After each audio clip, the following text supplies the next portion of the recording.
नमस्कार। श्याम एकेडमी की ओर से मैं सभी विद्यार्थियों का स्वागत करती हूँ। कक्षा 6 हिंदी में हमने पार्ट 3 समझदार नन्ही की समझ प्राप्त की थी। यहाँ पर जो समझदार नन्ही है और उसका मित्र था बिच्छू। बिच्छू को उसने दलदल से बचाया, फिर भी बिच्छू ने बुरे स्वभाव वाले बिच्छू ने अच्छे स्वभाव वाली नन्ही को डंक मार दिया था। यहाँ पर जो नन्ही है वो बार बार उसे बचाती रहती है, फिर भी बिच्छू है वो अपने स्वभाव से बाज नहीं आता है और फिर बाद में पछताना पड़ता है बिच्छू को। इस प्रकार से हमने इस पाठ को समझा था। यानी कि हमारे गुजराती में कहावत है कि उपकारनो बदलो अपकार थी। यहाँ पर नन्ही ने बिच्छू पर उपकार किया था, परंतु बिच्छू ने उसके साथ अपकार जैसा व्यवहार किया। तो आगे हम इसके पाठ है उसके अभ्यास और स्वाध्याय के प्रश्नों की चर्चा करेंगे। शब्दार्थ हमने पाठ में ही समझ लिए थे। आइए आगे बढ़ते हैं। किताब में अभ्यास है उसका जो पहला प्रश्न है, निम्नलिखित वाक्य किसने किससे कहा है और क्यों, बताइए। तो आइए देखते हैं कि पहला वाक्य है, माँ मैं उसकी गंदी आदत छुड़ाकर रहूँगी। तो जो वाक्य बोल रहा है वो इन्वर्टेड कोमा यानी कि दोहरा अवतरण चिन्ह में है। विराम चिन्हों को साथ में लेकर चलेंगे, उसे ध्यान में रखेंगे कि पहला वाक्य है वो समझदार नन्ही है। उसने बोला है, नन्ही अपनी माँ से कहती है क्योंकि बिच्छू ने उसे डंक मार दिया था, इसलिए यह वाक्य उसे बार बार बता रही है कि डंक मारने की आदत में छुड़ा के रहूँगी। दूसरा जो वाक्य है, क्या करूँ, डंक मारना मेरा स्वभाव है। तो यह वाक्य बिच्छू नन्ही से कहता है। और क्यों कहता है, क्योंकि दलदल से बाहर निकालने के बावजूद नन्ही ने दलदल से बाहर निकाला बिच्छू को, फिर भी उसने उसे डंक मार दिया। इसलिए नन्ही उसे कहती है कि मैंने तुम्हारी जान बचाई, फिर भी तुमने मुझे डंक क्यों मार दिया। इसलिए बिच्छू नन्ही से कहता है कि क्या करूँ, मैं डंक मारना मेरा स्वभाव है। तीसरा वाक्य है, तुम यह गंदी आदत छोड़ दो, नहीं तो मुसीबत में कोई तुम्हारी मदद नहीं करेगा। ये समझदार नन्ही है जो बिच्छू से कहती है।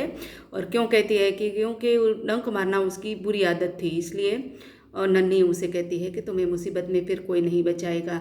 चौथा जो वाक्य है, भलाई करना मेरा स्वभाव है। तो यहाँ पर समझदार नन्ही है जो बिच्छू से कहती है कि बिच्छू बार बार डंक मारता है, फिर भी भलाई करना उसका स्वभाव है, ऐसा नन्ही कहती है। पांचवा है, जो मैं वचन देता हूँ कि अब मैं किसी निर्दोष जीव को डंक नहीं मारूंगा। ये वाक्य बिच्छू नन्ही से कहता है। दूसरी बार जो डंक मारने की कोशिश करता है पर वह फिर पछताता है, इसलिए वह नन्ही से वचन करता है कि अब मैं किसी निर्दोष को नहीं डंक मारूंगा। आगे का जो प्रश्न है, स्वाध्याय के निम्नलिखित प्रश्नों के उत्तर लिखिए। इनके प्रश्नों की चर्चा हम स्वाध्याय पोथी में करेंगे। आगे के प्रश्न देख। दूसरा प्रश्न है, घटनाओं को उनके सही क्रम में लिखिए। तो सबसे पहले यहाँ पर जो वाक्य दिए गए हैं उसी क्रम में बताना है, लिखना है कि पहला कौन सा वाक्य आएगा, इसके बाद का कौन सा और इसके बाद का कौन सा। तो इसके लिए आपको फिर से पाठ पढ़ना पड़ेगा और पाठ पढ़कर उसका सही क्रम यहाँ पर लिखेंगे। आगे हम देखते हैं, ये मुहावरे हैं उनकी चर्चा हम स्वाध्याय पोथी में करेंगे।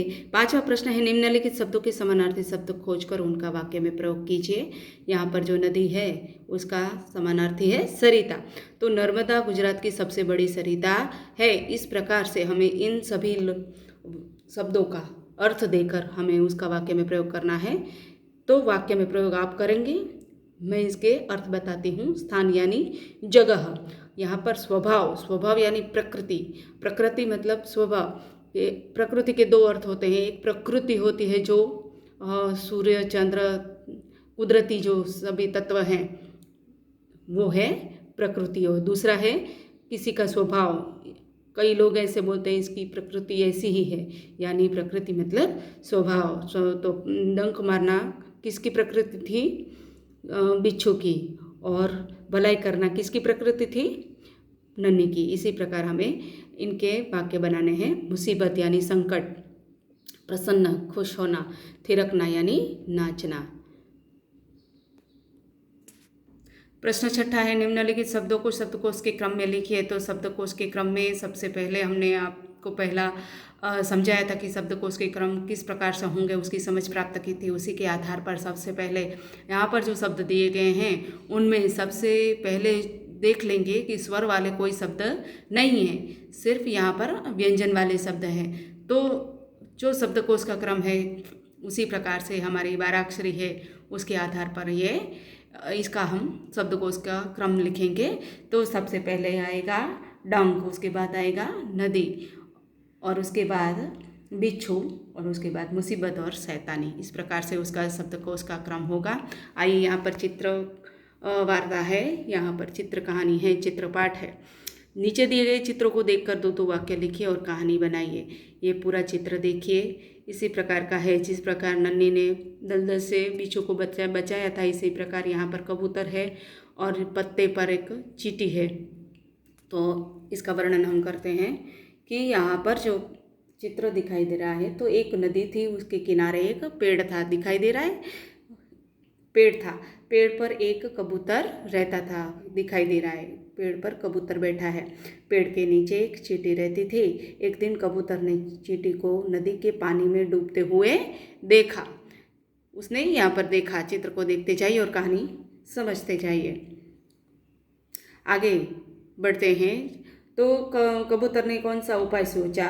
कबूतर ने चींटी को नदी के पानी में डूबते हुए देखा। उसने फौरन एक पत्ता तोड़कर चींटी के पास फेंका। चींटी पानी से पत्ते पर आ गई और बहते बहते वो किनारे आ गई। कबूतर ने नदी से पत्ता बाहर निकाल दिया। चींटी की जान बच गई।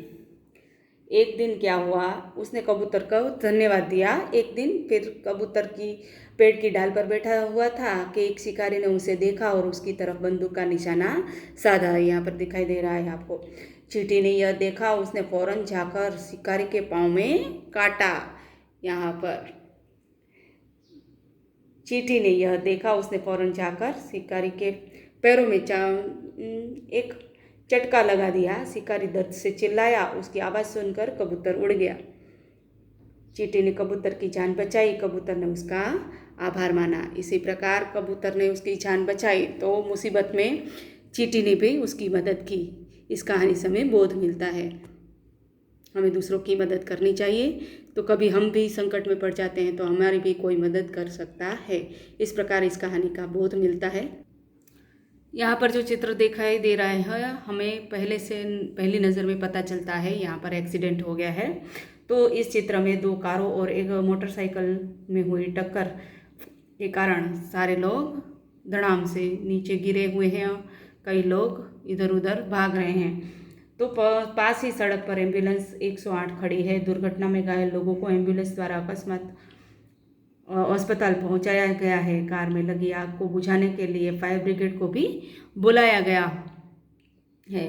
पुलिस भी तुरंत आ गई होगी और उसे दुर्घटना संबंधी आगे की कार्यवाही की होगी। ये चित्र को देखकर आपको क्या क्या हुआ है उसका वर्णन हमने यहाँ पर कर दिया। इसी प्रकार इस चित्र का वर्णन करना है। यहाँ पर जो प्रश्न है चौथा स्वाध्याय पोथी में कि निम्नलिखित प्रश्नों के उत्तर एक एक वाक्य में लिखिए। तो नन्ही कौन थी, वे आपको पता है। नन्ही एक बतख थी और वो बहुत समझदार थी। दूसरा प्रश्न है बिच्छू ने नन्ही से क्या प्रार्थना की। बिच्छू ने नन्ही से प्रार्थना की, बहन मुझे बचा लो। इस एक एक वाक्य के प्रश्न के उत्तर आप अपने तरीके से लिख सकते हो। उसके बाद हमने पहला जो देखा था उसी प्रकार का यहाँ पर आपको करना है कि नन्ही ने माँ से कहा। पहला वाक्य है माँ मैं उसकी गंदी आदत छुड़ा कर रहूँगी। तो इस प्रकार हमें किसने किससे कहा है कि नन्ही ने माँ से कहा है, पहला वाक्य उसी प्रकार लिखना है। दूसरा, तीसरा और चौथा, पांचवा। उसके बाद जो हम बड़े प्रश्न लेते हैं तो बड़े प्रश्नों में प्रश्न 7 है कि निम्नलिखित प्रश्नों के उत्तर लिखिए। तो डंक मारने पर नन्ही ने बिच्छू से क्या कहा। डंक मारने पर नन्ही ने बिच्छू से कहा कि मैंने तुम्हें दलदल में फंसने से बचाया, तुम्हारी जान बचाई, फिर भी तुमने मुझे डंक मार दिया। तुम यह गंदी आदत छोड़ दो। तुम अपनी गंदी आदत नहीं छोड़ोगे तो मुसीबत में तुम्हारी कोई मदद नहीं करेगा। इसी प्रकार दूसरा जो प्रश्न है कि माँ ने नन्ही से बिच्छू के स्वभाव में स्वभाव के बारे में क्या कहा। माँ ने कहा कि बिच्छू अपनी गंदी आदत का गुलाम है, उसे चाहे कितनी बार बचाया जाए वह बार बार डंक मारता रहेगा। प्रश्न तीसरा है, बिच्छू को पछतावा क्यों हुआ। नन्ही ने 2 बार बिच्छू की जान बचाई थी। एक बार जान बचाने पर उसने नन्ही को डंक मार दिया था, दूसरी बार भी वह नन्ही को डंक मारने जा रहा था, पर फिर उसे नन्ही की भलाई याद आई और उसे अपनी गलती का एहसास हुआ, इसलिए अपने किए पर बिच्छू को पछतावा हुआ। चौथा प्रश्न है, नन्ही बत्तख का स्वभाव कैसा था। तो नन्ही बत्तख का स्वभाव भलाई करना था, लोगों की भलाई करना था। नन्ही का स्वभाव लोगों के साथ भलाई करना था, बदले की भावना नन्ही में नहीं थी, इसलिए नन्ही ने बुरी आदत वाले बिच्छू के साथ भलाई की, क्योंकि भलाई करना नन्ही का स्वभाव था।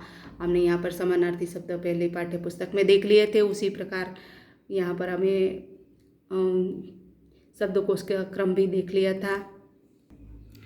जो विराम चिन्ह लगाकर फिर से वाक्य आपको लिखने हैं वो आपको अब पता चल गया है कि किस प्रकार हमें विराम चिन्हों का उपयोग करना है।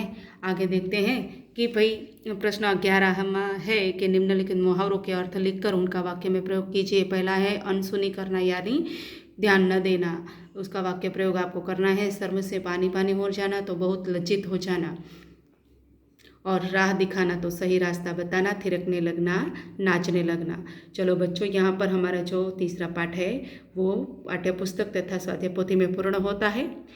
चलो बच्चों, अब इन स्वाध्याय पोथी को आपको पूर्ण करना है। बच्चों बाय।